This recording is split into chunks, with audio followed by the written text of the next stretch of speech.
Are you ready for the celebration? I mean, the party started at 8 o'clock this morning. Did you receive your invitation? Unfortunately, I couldn't make the celebration of rainbows. I was stuck at the Toyota dealership this morning where I sat there for over 4 hours just for them to tell me nothing is wrong with my 4Runner. I mean, I wouldn't be here if there was nothing wrong with it, but whatever. So I couldn't make the celebration this morning. Not that I was invited. I highly doubt Adam Silver in the NBA would invite me to this celebration because I would have been the party pooper. I would have been the only guest at the party asking, why are we celebrating? I don't see anything to celebrate here, but maybe I'm looking at these ratings for the All-Star Game the wrong way. The All-Star Game is old, every year it's a bore. Nobody ever told him it's the wrong way. Maybe Adam Silver is celebrating the fact that 7, 8, 9, 10 million people weren't exposed to the absolute travesty that took place on Sunday night. Over the weekend, Adam Silver and Joe Dumars, they told the media that this year's All-Star Game was going to be more competitive. We have spoken to NBA superstars. We have told them if they didn't compete hard, we are revoking their invitation to the Butt Bongo Festival. Players claimed that they were listening. Jason Tatum said, "Hot take here, I probably won't score 55 points in the All-Star Game. We are ramping up the level of competition this year." Yeah, Jason Tatum was partially right. He didn't score 50 plus points. That honor went to Karl Anthony Towns. Clearly, superstar NBA players had no interest in the Bongo Festival. Somehow, they managed to make the game less competitive than it was last year. Something that I overlooked yesterday when we reviewed the NBA All-Star Game, the NBA's broadcast rights are up for renewal right now. They are negotiating with the networks, and if I remember correctly, Adam Silver is trying to double, possibly even triple the value of the NBA's television rights. Now, if you're ESPN, if you're NBC or Netflix, why would you be willing to write this check? Ratings for the regular season are okay, they're decent, but the league is drawing half the audience they were 8, 9, 10 years ago. LeBron James is nearing retirement, the Warriors dynasty is coming to an end, and because the NBA has failed to promote younger players, there is no one waiting to replace them. Right now, ESPN is paying the NBA around $2 billion every year. Why would they be willing to pay $4 billion? Why would they be willing to pay $6 billion when some regular season games are failing to draw 1 million viewers? Earlier this morning, the NBA sent out a tweet, or they sent out an X, celebrating their ratings for the All-Star Game. Check it out for yourself.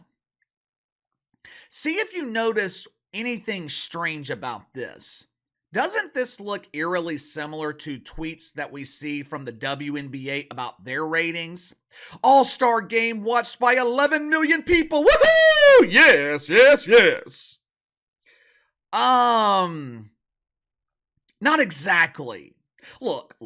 I understand what the NBA is trying to do here. When leagues aren't drawing the ratings they expect or the ratings they can brag about, they look to promote the positives. Here on the channel, we call it polishing the turd. The NBA is trying to mask that filthy stench by pointing out the number of unique viewers that tuned in Sunday night. Some of them likely for the final time. It's true. Ratings for the All-Star Game were up 14% when compared to last year. But that's like a homeless man saying that his income increased by 100% because he found $1 on the ground. It's true that his income is up, but he's still broke. If he's living in California, where most homeless people are living, that dollar will buy him 1/8 of a gallon of gas. It'll buy him the backwash in a milk carton. Last year, the NBA set record low ratings for the All-Star Game. Even though they tried their best to beat that record low this year, the superstars in the NBA, they just didn't suck enough. Instead, this year's All-Star Game was the second lowest rating in the history of the league. 5.5 million people tuned in to have their intelligence insulted. Honestly, I'm surprised ratings were this high. I was expecting less than 4 million. From 2011 to 2018, the NBA averaged almost 8 million viewers every year for the All-Star Game. Last 4 years, 5.6 million. This is a lost opportunity for the NBA. This league cannot afford any more bad publicity. Think about the perception of the NBA. Casual fans, they believe that the players don't care about the regular season. That perception used to be a reality, but the NBA has vastly improved this season. The problem is, people don't know about it. The perception is the only thing that matters. Casual fans of the NBA, they have been conditioned to not watch until the playoffs. Who conditioned them to think this way? NBA players. People perceive NBA players as being entitled. Some feel like they're not relatable. People believe NBA players are pampered. They're complaining about having to play 65 games to be eligible for postseason awards. I mean, God forbid you have to show up for work 80% of the time to be considered for All NBA. Does your boss allow you to show up 80% of the work week? If you work Monday, Tuesday, Wednesday, and Thursday, are you allowed to take off on Friday because you worked 80% of the week? Outside of Christmas Day, the All-Star Game is the one night of the regular season where the entire country is watching the NBA. All eyes are on you. No one is expecting playoff basketball. No one is expecting maximum effort, but people are expecting effort. The one night of the regular season where you have the opportunity to prove these perceptions wrong. What do superstar players in the NBA do? They prove the perceptions right. I never hear fans complain about the All-Star Game in Major League Baseball. Now, I don't watch it, but I'm assuming that baseball players give effort. They don't stand in the batter's box and watch 3 consecutive strikes. The truth about the NBA, though, there is a serious lack of leadership in this league. This league is desperate. They are desperate for strong leadership. I don't keep up with Major League Baseball, but I never hear fans complaining about load management in baseball. They play 162 games. They are playing damn near every day of the week. Yes. Baseball isn't nearly as physical as the NBA. If you're playing right field, unless a fly ball hits in your direction, you're standing out there with your thumb in your ass. There might be games where a right fielder catches 1 fly ball in 9 innings. But playing 162 games in 6 months, that is a grueling schedule. I never hear baseball players complain about the amount of games they are required to play. This only seems to be a problem in the NBA. These guys are making more money than ever. We're talking 40 and soon to be $50 million a year. And you want to complain about having to play basketball? Is it any wonder why casual fans can't relate to NBA players? The biggest story coming out of All-Star Weekend, besides all the backlash that the NBA received from the mainstream media, which, by the way, it's rare for me to praise the mainstream media. Normally, they are doing everything they can to mask the problems in the NBA. When NBA ratings suck, the media tells us they're great. They have a habit of covering for this league, especially the worldwide leader in woke, ESPN. But yesterday, the media did not hold back their disgust. Not even friends of the NBA like Stephen A. Smith and JJ Redick could polish this turd. Anyway, one of the biggest stories coming out of All-Star Weekend was Kenny Smith trying to help Sabrina Ionescu. Of course, the shitfucks on social media didn't see it that way. Grown men who haven't been inside of a woman since birth, they came to the defense of the damsel in distress trying to be her knight in shining armor. How dare this misogynist say Brie Ionescu should be playing with dolls? That is insulting to those of us who are forced to play with dolls because breathing women won't talk to us. The overreaction to Kenny Smith's commentary was absolutely ridiculous. If you removed your woke hat for a second and actually listened to what he was saying, he was advocating for her to shoot from the WNBA three-point line. Basketball is all about repetition. When she practices from the WNBA three-point line. When she's playing pretend basketball in the regular season, she is shooting from the shorter line. Although she did amazingly well from the NBA three-point line, Kenny Smith, he was insinuating that she could have won. She could have beaten Steph Curry if she just shot from the WNBA line. That was it. That was it. That was what he was saying.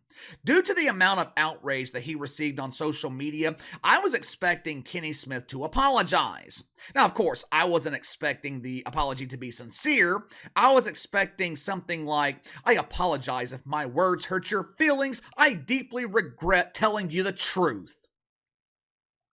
I'm sure the wanker spankers on social media were expecting an apology too. For some reason, they achieve a stage 5 erection when their fake outrage forces public figures to apologize.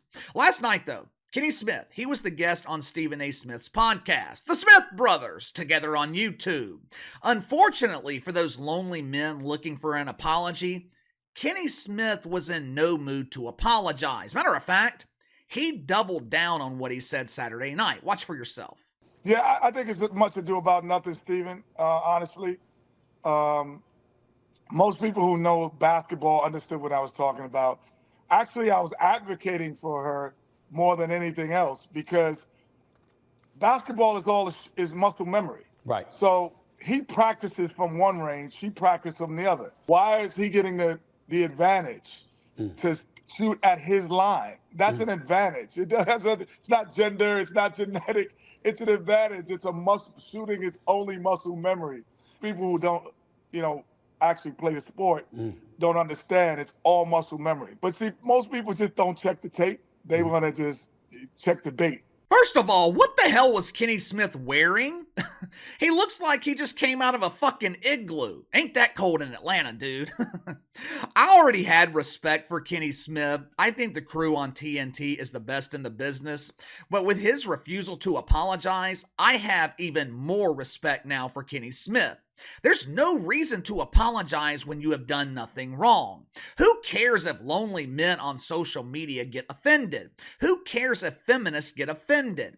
Kenny Smith is absolutely right. People are so quick to jump on sound bites without listening to the full context. Reggie Miller is... At minimum, Reggie Miller is partially to blame here because he made such a big deal about what Kenny Smith was saying. How dare you place boundaries on Bree Bree? Women can do anything men can do. Had Reggie Miller actually listened to what Kenny Smith was saying instead of listening through the ears of toxic masculinity, I don't think this soundbite would have blown up. The reaction of Reggie Miller caused the overreaction on social media, but good for Kenny Smith for refusing to apologize. Give me your thoughts. 2024 All-Star Game, second least watched in the history of the NBA. This league just can't seem to get out of its own way. I think the regular season has been fantastic this year. Now, part of that is because my Pelicans are in contention. I've watched every Pelicans game, though. They played damn near every team in the league. The players are treating the regular season differently this year. The problem is, that perception still lingers that the regular season doesn't matter. And the All-Star Game damn sure didn't help. Were you surprised by the ratings? What was it, 5.4 million or whatever? Also, give me your thoughts on Kenny Smith refusing to apologize to the wanker spankers. Sound off in the comments below. Like, subscribe, share the video. I appreciate your support. Best way to contact me is by email at btlkc84@gmail.com, KC_BTL84 on Twitter. I'll see you guys tomorrow.